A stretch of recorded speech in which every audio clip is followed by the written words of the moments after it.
To be honest, this is our first time disassembling the iPhone 16 Plus, so what are the differences between it and the 16 Pro? What are the internal changes? Let's take a look. Regarding this unit, it is a 128GB iPhone 16 Plus. Now, let's look at another iPhone 16 Pro. It is also 128GB, so everyone purchased the base memory version. Then, for our fans, we disassembled another original color iPhone 16 Pro. I have to say, the color is really beautiful. First, we check the appearance, screen, and other details, then we power it on. When powering on, we verify that the serial number matches the one on the back of the box, so we choose to expand the storage without activating the phone. For those who have followed me for years, you know that I expanded the storage on my 13 Pro Max, 14 Pro Max, 15 Pro Max, and 16 Pro Max on launch day. And I have been using them ever since. Actually, every year when new phones are released, many fans choose to expand the storage, but this year, especially many have done so earlier. We expanded several iPhone 16 Pro units, but today this iPhone 16 Plus is our first time. The iPhone 16 Plus is still disassembled from the back cover. Some people quietly watch the video,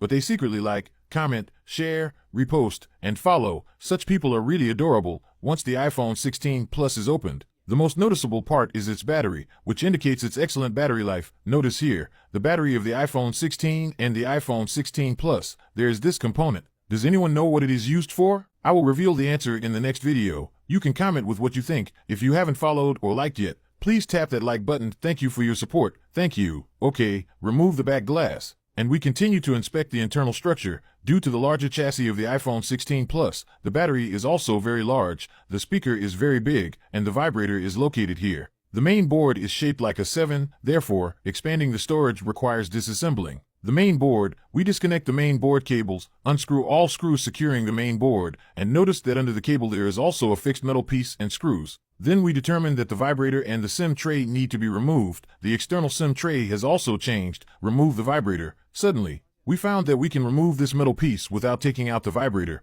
Remove the front Face ID component, then the earpiece component, and we find that the earpiece is also very large. At this point, we can flip open the main board. Below, there are display touch cables and sensor cables. Note that the sensor cable and the display touch cable of the iPhone 16 Plus have fixed metal pieces. Disconnect these two cables to remove the main board. This is the main board of the iPhone 16 Plus. Compared to the iPhone 16 Pro, its main board is slightly larger. The silver white component here is the Wi-Fi chip next to the storage. We remove all the foam protecting the storage area on the table, secure the main board in a fixture, and use a heat gun to preheat around the main board and storage. Dealing with the edge burn marks, apply a small amount of solder flux and heat to remove the original 128GB storage chip. After removing the storage chip, apply flux, flatten the solder joints, treat the solder pad, and clean it thoroughly. Then we take out a 512GB storage chip. Yes, the iPhone 16 Plus can only be expanded to 512GB, not 1TB. After applying solder paste, we reflow each solder joint.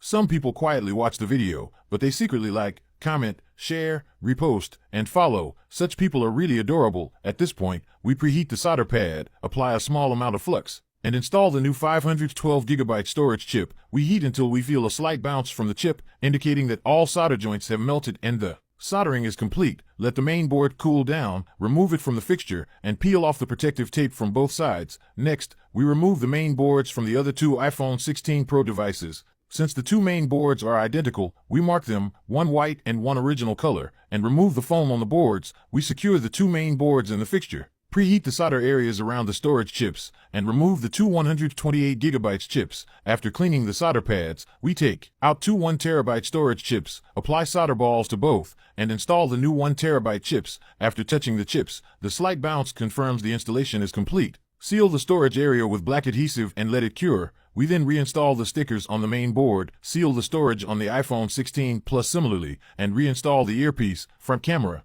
and Face ID components. Reinstall the vibrator and tidy up the remaining adhesive. Clean the back glass of the iPhone 16 Plus. Reinstall it and connect its only cable. Finally, connect the battery cable. We noticed that the back glass of the iPhone 16 Plus has an encryption chip, meaning that if the back glass is replaced, the chip must be transplanted. Finally, we reassemble the phone. Due to time constraints, we simply reassemble the other two devices. At this point, we apply heat and pressure to the rear screws of all three phones. We connect them to a computer and install the operating system, effectively updating the system. After the update, check the settings. In Settings General About, the iPhone 16 Plus shows an expanded storage of 512 GB. And the two iPhone 16 Pro devices show an expanded storage of 1 terabyte. Later, during use, the system can be normally restored and upgraded without any issues or pop-up messages. We mark the storage chips on all 3 phones. First, power off the iPhone 16 Plus, clean it thoroughly, and reassemble it. Then process the iPhone 16 Pro and the original color iPhone 16 Pro. Thanks to these 3 fans for their support. If you like my screen, double tap. And if you haven't followed yet, please follow. We package up the phones and send them back to the fans.